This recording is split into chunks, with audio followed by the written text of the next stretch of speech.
السلام علیکم ناظرین۔ پیارے ناظرین، آج کا ہمارا یہ واقعہ ہے سرکار خواجہ غریب نواز چشتی رحمۃ اللہ تعالیٰ علیہ اور ہندوستان کے ایک تاریخی بادشاہ اورنگزیب عالمگیر کا، کہ جب اورنگزیب عالمگیر سرکار خواجہ غریب نواز رحمۃ اللہ علیہ کی بارگاہ میں حاضری دینے کے لیے آیا تو ناظرین، اورنگزیب عالمگیر کا یہ معمول تھا کہ جس آستانے سے جس بھی مزار شریف سے اسے سلام کا جواب نہیں ملتا تھا تو وہ اسے توڑنے کا ارادہ کر لیا کرتے تھے۔ بادشاہ اورنگزیب کو ولیوں کے مطابق یہ غلط فہمی تھی کہ مرنے کے بعد مزاروں میں انہیں زندہ کر دیا جاتا ہے۔ اپنے اسی وہم کو دور کرنے کے لیے بادشاہ اورنگزیب ایک روز غریب نواز کی زیارت کرنے کے لیے اجمیر شریف تشریف لے گئے، اور جب اجمیر پہنچے اور اجمیر پہنچ کر اورنگزیب نے اپنے قاضی سے کہا کہ چلو میں مان لیتا ہوں کہ غریب نواز اللہ کے ولی ہیں، مگر میں تبھی مانوں گا جب میں ان کو سلام پیش کروں گا، تو مجھے سلام کا جواب ملنا ہی چاہیے۔ اگر میرے سلام کا جواب مجھے نہیں ملا تو میں مزار شریف کو توڑ دوں گا۔ تو اورنگزیب عالمگیر جب مزار پر پہنچے اور حاضری دی تو وہاں پر ایک ادنا سا شخص بیٹھا ہوا تھا۔ وہ شخص انتظار کر رہا تھا۔ تو بادشاہ اورنگزیب نے اس شخص سے پوچھا، اے شخص، کیا بات ہے؟ تم یہاں پر کیوں بیٹھے ہو اور تم پریشان کیوں لگ رہے ہو؟ تو اس شخص نے بادشاہ اورنگزیب سے کہا، حضرت، میں آنکھ سے نابینا ہوں، یعنی میں اندھا ہوں، اور کافی عرصے سے خواجہ غریب نواز رحمۃ اللہ تعالیٰ علیہ سے دعا کر رہا ہوں کہ میری آنکھوں کی روشنی واپس آ جائے، لیکن کوئی فائدہ نہیں ہوتا۔ میں کافی عرصے سے یہاں حاضری دیتا ہوں اور رو رو کر دعا کرتا ہوں کہ اللہ تعالیٰ اپنے اس ولی کے صدقے میں میری آنکھوں کی روشنی مجھے عطا کر دے، مگر آج تک مجھے کوئی فائدہ نہیں ہوا، یعنی میری آج تک کوئی حاضری اور دعا قبول نہیں ہوئی۔ تو بادشاہ اورنگزیب نے اس اندھے شخص سے کہا کہ میں مزار پر سلام پیش کرنے کے لیے جا رہا ہوں، اور جب میں واپس آ جاؤں تو تب تک تیری آنکھوں کی روشنی تجھے نہ ملی تو میں تلوار سے تیری گردن کو اڑا دوں گا۔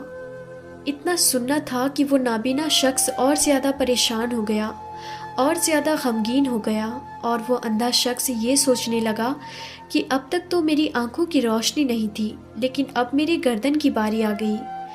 یعنی وہ اندھا شخص یہ کہنے لگا کہ اب تک تو میں اپنی آنکھوں سے ہی پریشان تھا کہ میری آنکھوں میں روشنی نہیں ہے، میں اندھا ہوں، لیکن بادشاہ نے اب میری گردن اڑانے کی بات کہی ہے، یعنی اب میرا بچنا بہت مشکل نظر آ رہا ہے۔ پھر اس اندھے شخص نے زور زور سے رو رو کر اور تڑپ تڑپ کر خواجہ غریب نواز سے فریاد کرنے لگا، اور جب بادشاہ اورنگزیب نے حضرت خواجہ غریب نواز کو سلام پیش کیا، یعنی جب بادشاہ اورنگزیب مزار کے پاس گیا اور مزار کے پاس جا کر اس نے سلام عرض کیا تو مزار میں سے کوئی جواب نہیں ملا۔ جب بادشاہ اورنگزیب نے ایک مرتبہ سلام پیش کیا تو جواب نہیں ملا۔ پھر بادشاہ اورنگزیب نے دوسری مرتبہ سلام پیش کیا، پھر بھی سلام کا جواب نہیں ملا۔ پھر بادشاہ اورنگزیب نے تیسری مرتبہ سلام پیش کیا تو اندر سے سلام کا جواب مل گیا۔ یعنی سلام پیش کرنے کا مطلب یہ تھا کہ جب بادشاہ اورنگزیب نے السلام علیکم ورحمۃ اللہ وبرکاتہ کہا تو اس کے بدلے میں مزار شریف کے اندر سے کوئی بھی جواب نہیں ملا۔ پھر دوسری مرتبہ بھی بادشاہ اورنگزیب کو سلام کا جواب نہیں ملا، لیکن جب تیسری مرتبہ بادشاہ اورنگزیب نے السلام علیکم ورحمۃ اللہ وبرکاتہ کہا تو اندر سے آواز آئی کہ وعلیکم السلام ورحمۃ اللہ وبرکاتہ۔ پھر مزار شریف سے آواز آتی ہے، اے بادشاہ اورنگزیب، دوبارہ ایسی ضد نہ کرنا، کیونکہ تمہاری ضد کی وجہ سے میں اس اندھے آدمی کی آنکھوں کی روشنی لینے عرش الہی پر گیا تھا، اور اسی وجہ سے تمہارے سلام کا جواب دینے میں دیر ہو گئی۔ سبحان اللہ۔ خواجہ غریب نواز کی کرامت کو دیکھنے کے بعد بادشاہ اورنگزیب رحمۃ اللہ علیہ خود ایک اللہ کے ولی بن گئے۔ اللہ اکبر۔ تو میرے پیارے ناظرین، یہ شان ہوتی ہے اللہ کی ولیوں کی، یعنی یہ واقعہ ہونا تھا کہ بادشاہ اورنگزیب رحمۃ اللہ علیہ ایک بہت ہی بڑے اللہ کے ولی بن گئے، جنہوں نے کتاب لکھی ہے فتاوائے عالمگیری، جو کہ اسلام کے مطابق فتوے دیتی ہے۔ جو اسلام کے قانون کو مانتی ہے، جو اسلام کے قانون کو دیکھ کر بنایا گیا ہے۔ بڑے بڑے مسائل اسی کتاب سے حل ہوتے ہیں۔ حضرت خواجہ معین الدین چشتی رحمۃ اللہ علیہ، القاب خواجہ غریب نواز عطائے رسول صلی اللہ تعالیٰ علیہ وسلم۔ کہا جاتا ہے کہ آپ کی ولادت سنجر، جو ملک ایران کے اصفہان شہر میں خراسان کے قریب میں ہے، 530 ہجری میں ہوئی۔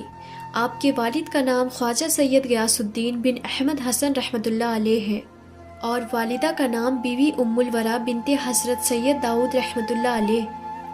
8 برس کی عمر میں آپ کے والد کا انتقال ہو گیا، اور 15 برس کی عمر میں آپ کی والدہ کا انتقال ہو گیا۔ حضرت خواجہ معین الدین چشتی رحمۃ اللہ علیہ علم دین 544 ہجری میں ایک بار آپ اپنے پھلوں کے باغیچے میں کام کر رہے تھے، تب حضرت ابراہیم قندوسی نام کے ایک درویش وہاں آئے اور بیٹھے۔ آپ نے ان کو اپنے باغیچے میں سے انگور کا گچھا پیش کیا اور انہوں نے اسے کھایا۔ پھر مہمان نوازی سے خوش ہو کر اپنے تھیلے میں سے انہوں نے کچھ نکالا، پھر اس کو چبا کر حضرت خواجہ معین الدین رحمۃ اللہ علیہ کو کھانے کے لیے دیا، تو آپ نے خوشی کے ساتھ اس کو کھایا، تو ان کے فیض و برکت سے آپ کے لیے علم و حکمت کے دروازے کھل گئے، اور آپ نے اپنا سب کچھ بیچ دیا اور اس رقم کو غریبوں اور محتاجوں کو خیرات کر دیا۔